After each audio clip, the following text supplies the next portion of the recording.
A Working Class State of Mind by Colin Burnett. Read by Patrick Wallace.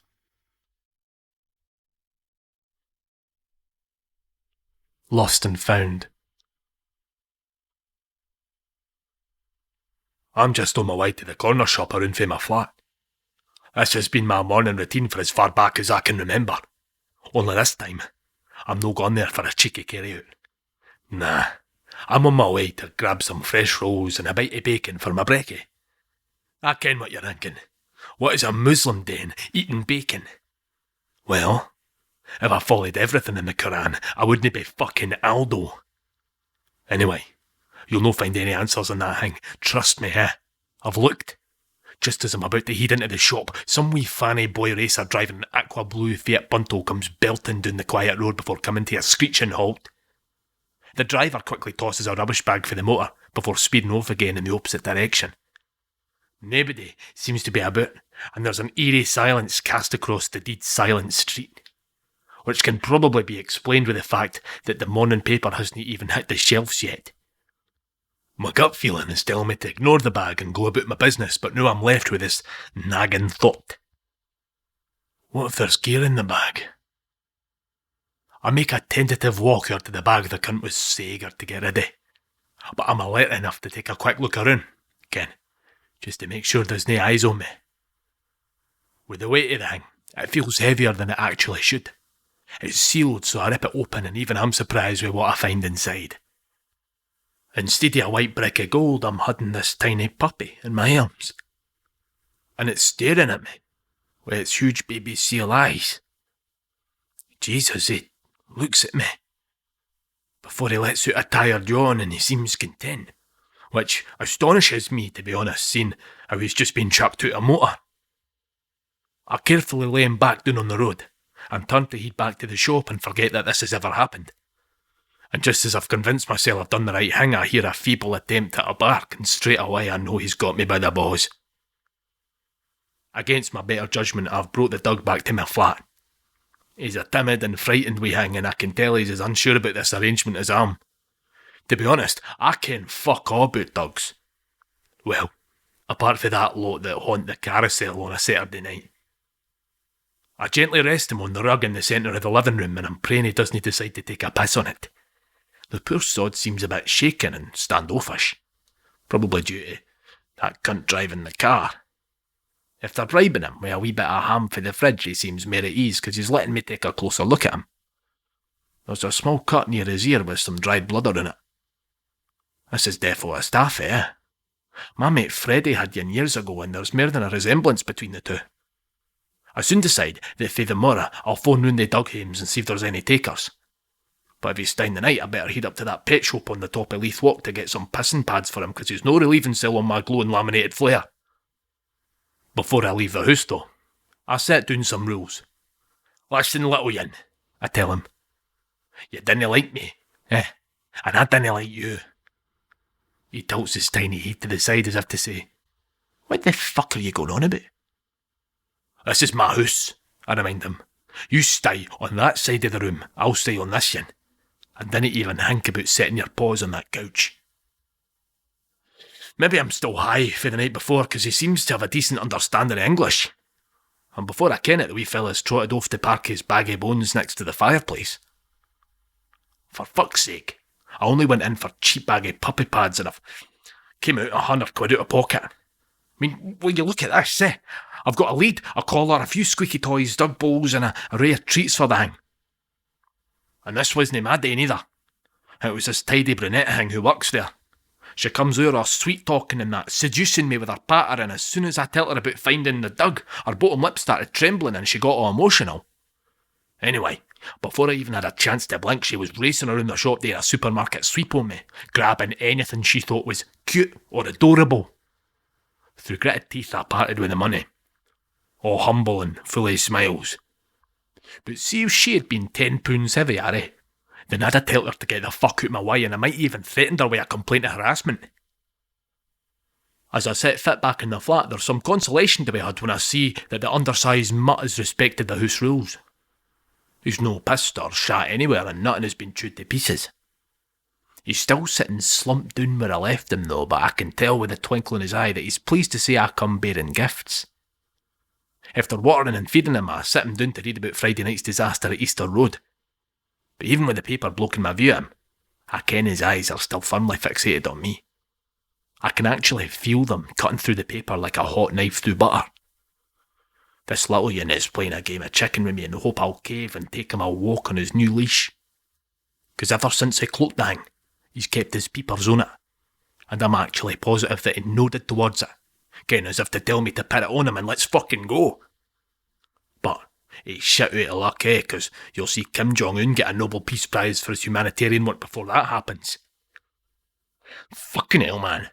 His silence is crippling. I ken the mutt still hasn't flinched yet. Lowering the paper to take a gander at him is all the confirmation I need. He's busy staring right fucking through me. Jesus, I says to him. Do you want to go a walk, then? He jumps up from his bed in an excited state and begins barking. Which, of course, is a clear, what do you think, daft cunt? So, here we are, On a walk around the block, but admittedly this is merely a hostage situation than a bit of healthy exercise. It's no like I'm here through choice, Ken, but I suppose it's better he's pissing outside than inside the flat. I refuse to give him a name, because if I do that, then I might as well put a ring on his paw. With any luck, it'll be somebody else's problem tomorrow, and all this will just be a distant memory for us both. He's busy sniffing about the plants that run along the pathway, and there's an airy arrogance in his posture, like, say, he seems to coming more out his shell compared to when I first found him. He stops to lift his leg up and takes a piss on a lamppost, and he looks up at me too, as if to say, keep on walking. Then, a gusty wind comes out of nowhere and blows an empty Coke bottle at him, which sends the dog cowering behind me. And I can just tell this cowardice stems from that bastard in the motor leaving a stain in his psyche. I stare down deep at his helpless, frightened wee puss, and as I do, I find myself feeling genuinely shan as fuck. It's alright, son, I tell him. I'm here. Nae cunt can hurt you now. My words seem to have gotten through to him, as he gives me an approving nod of acknowledgement, before swiftly he returns to sniffing about and marking his territory on any lamppost he comes across. All of a sudden I see this beauty of lassie working towards us. I've had my eye on her for a while. We've passed each other on many an occasion likes, but she never seems to take any notice of me. Dinna ken why, but I've always had this thing for redheads. She soon cloaks the wee fella and instantly she's all over him. He's loving the attention too, a proper showman so he is, lying sprawled out on his back as he takes in her beautiful Hollywood smile. He's so cute, she squeals. Aye, he's alright, I tell her. What's his name? I pause. The pressure's on, countdown conundrum music playing in my head. And it's not just her who's awaiting my answer either. I can see that even the dog has moved to the edge of his seat. I says. His name is Bruce. Thank fuck I'd watched Die Hard last night or I would have defo drawn a blank. I've got a bulldog, she informs me. We should take them out a walk together maybe. Will you look at this, This wee thing's a fanny magnet. I mean, she's practically got her mouth wrapped around my cock as we speak.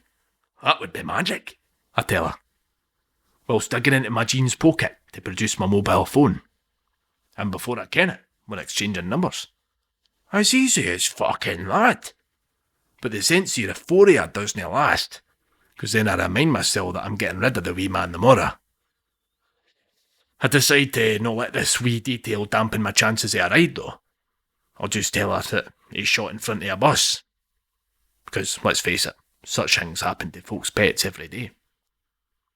As me and Bruce head back towards the flat, I'm quite literally skipping. There's no pedigree for you tonight, little yin, I tell him. I'm going to be cooking you the biggest and juiciest fucking steak you've ever seen. You done your Uncle Aldo proud, son. I phoned every dog home in the town that I could find in the early pages. But, alas, there was no takers. I'd left my number with them likes, after they assured me that they'd get in touch once a spot opened up for them. So, the plan was for Bruce to stay with me for a few more days. But these few days quickly turned into a fortnight because Snake hadn't phoned. Hang is though, I'm no complaining. To tell you the truth, the wee guy's actually grown on me. And I'm pretty sure the feeling is mutual. It's hard to explain, but I can feel his love every time he looks up at me. As a result, the idea of getting shot at him isn't as attractive as it once was, which is why I've stopped chasing up the Dughames. Last Monday, I'd crashed out in front of the box after watching Goodfellas for the millionth time. And guess who I woke up to find sleeping next to me on the couch? Bruce. The strange thing was, I kinda liked having him lying next to me, and since that night too, we settled down for a bite to eat and we sit and watch the telly together. It's become sort of a tradition for the pair of us, Ken. He's even started to do something which puts a smile on my miserable person. Every morning, he gets up at the same time as me and follows me through to the bathroom. And as I'm brushing my teeth, he just sits there patiently and watches. Then, he'll shadow me as I prepare our breakfast. We've even had a couple of play dates with that lassie Christina and her dog Lara. Bruce and her get on great together. And as for me and Christina, well, it's still early days of course, but it's pretty obvious to me that she's just itching to book a ride on the Aldo Express. Bruce has come on leaps and bounds these past couple of weeks, growing ever more confident as each day passes. It's not like I want to keep him, but I reckon it would be almost cruel to give him to somebody else, especially since we've just started to get used to each other. I've even let him sleep on my bed. I had to, because any time I left him on his own at night, he kept on greeting. In my time, I've had more dugs in a Chinese restaurant, but with Bruce, it's different. Because unlike the times before I had him in my life, well, I'm actually glad I can still remember the night before. First thing this Thursday morning, I got a call for a private number. At first, I thought it might be that old Mrs. Henderson sending out another SOS call, hence why I hesitated to answer the thing. Eventually I caved and picked up, but I was shocked to hear somebody from any of the Dughames on the other end of the line. They were phoning to say they've got a place for Bruce, and to bring him up there the morn. All morning I've been going out of my mind trying to decide what to do for the best, and it's probably the biggest decision I've had to make in my life. Obviously, I've been putting a brave face on it for the little mite as to no alarm him. But he kens something's up just with the glances I've been getting from him. The thing is, I hate to admit it, but maybe he would be better off with a nice middle-class family, fancy house and a football pitch-sized garden to go with. It's decided I need to let him go. And he needs to forget me in this place. For the first time in my life, I've actually put somebody before myself, so why do I feel so shitty? He needs to hear this from me. I own that at least. Bruce, come here, son. I tell him, as I wave more for his bed. Emotions are already running high and I can feel a lump developing in my throat. Bruce gets up for his bed and wanders over to me before he jumps up on the couch. Staring into his doe-eyed eyes, I find myself unable to break the news to him. Finally, I manage to compose myself. I want you to hear this for me and no some arsehole at the park. He tilts his tiny head with a worried expression spread across his bus. We were kidding ourselves that this would last, I tell him, if no a bit choked up. You're going to be living in a Dughame for a bit, but it smell like a spa, honest. Then, some nice family who can offer you more than I can will come and take you to your new home. And you'll forget all about me. He drops down on the couch, a depressed and defeated Doug. He stares up at me and gives me a soft whimper. I try to make him understand I'm doing this for him. Listen, you'll love it there, and in no time you'll be with your new family. They'll give you a much better life than I ever could. My explanation seems to have fallen on deaf ears because he's just turned his back on me. Please don't make this any harder than it needs to be, Bruce. I plead with him, as he jumps down for the couch and makes his long walk to his bed. There's no doubt he'll no forgive me for this, but I just hope over time he'll see I've done this for him. And to be frank, I feel as bad inside as he looks. The drive up to the Paws Dog Sanctuary on the outskirts of town has been hard for all concerned. Bruce has been shaken like a leaf in the motor, and the closer we've gotten to our destination, the more helpless he appears to be. This drive has been no teddy bear's picnic for me neither, and I can't get my head round the fact that Doug has brought me to near tears. Finally, We arrive, and for the outside this place looks pretty grand. To soothe Bruce's anxiety, I try to give him a few words of wisdom.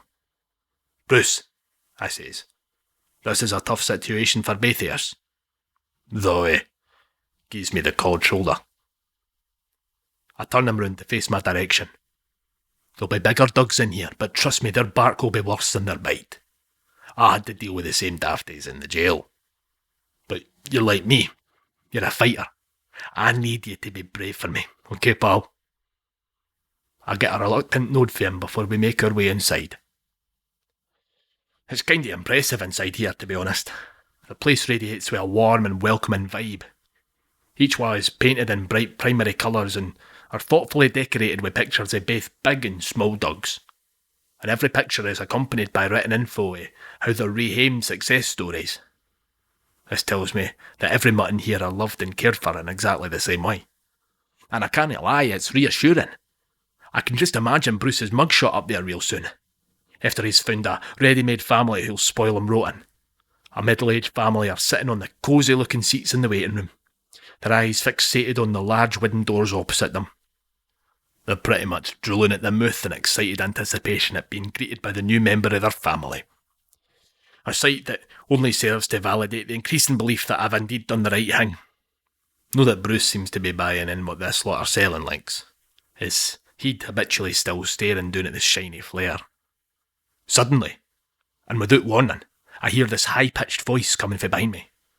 "Sir," it says, "can I help you?" As I turn round, there is this freckled pursed boy with red hair wearing a bright yellow top with the place's logo on it. "Aye, you can, mate," I tell him. "I've brought my dog Bruce here to be rehamed." He smiles at me.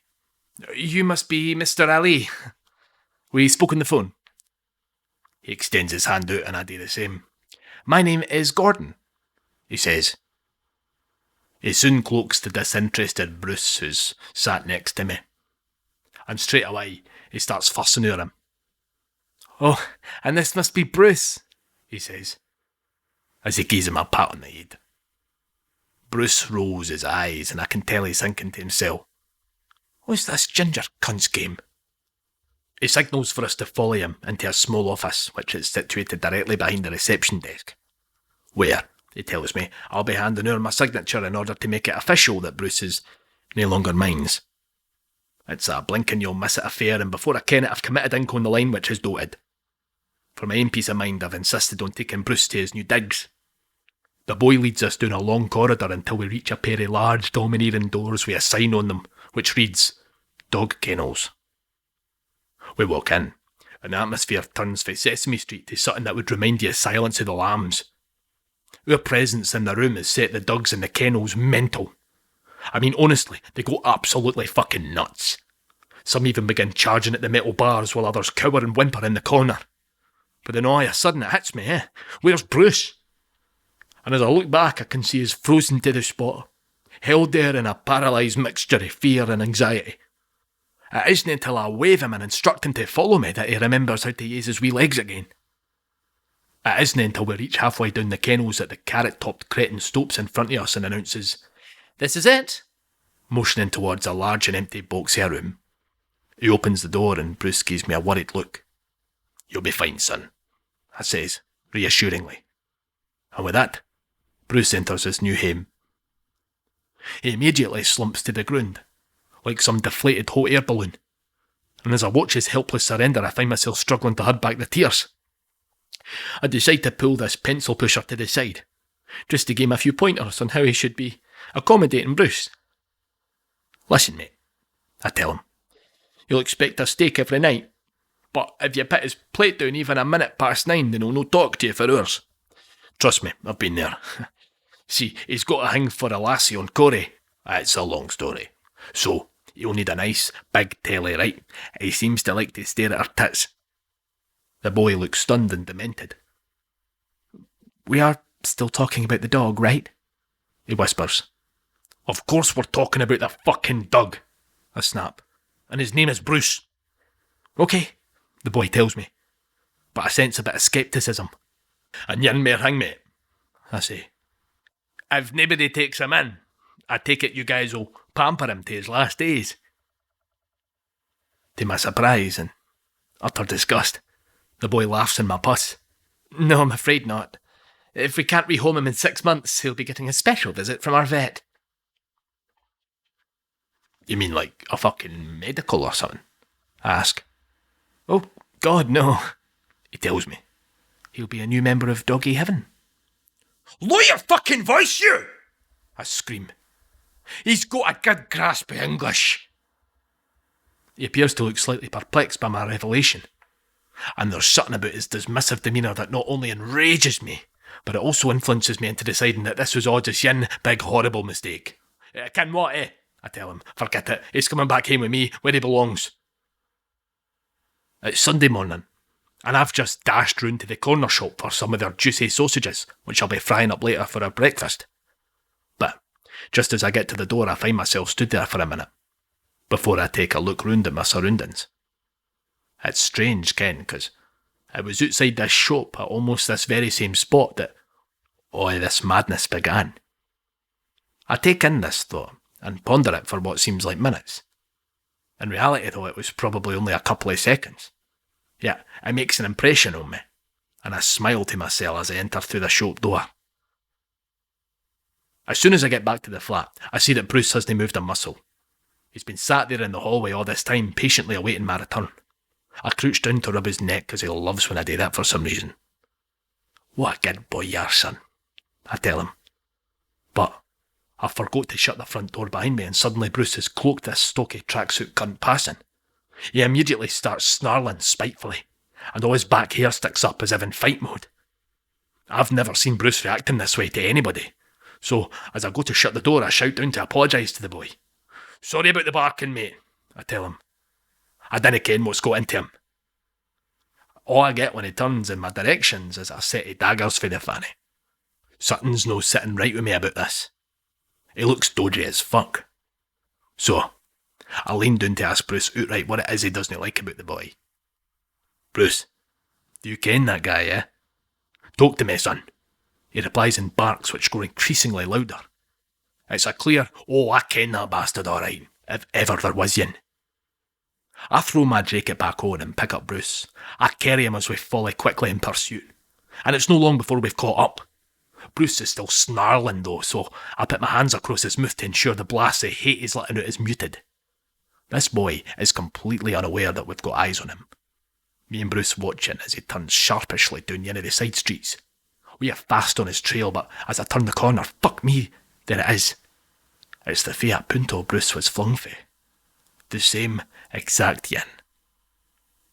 Is that your motor, scumbag? I shout out to him. He turns hastily. Are you talking to me? He asks. Then he gave me the hard of hearing routine, I says. Is that your fucking motor or no? He brushes me off. Get the fuck, you fanny. I point to Bruce as I walk towards the boy. Did you throw this dog fit out of that motor a couple of weeks back, daft cunt? He smirks knowingly, as if in appreciation of a cherished memory. What that? He says. That much just lucky my petrol was on the rid, or he would have been going for a swim down the docks. Bruce, son, I say. Cover your eyes, pal. This is going to be fucking messy. And believe me, yeah, it was.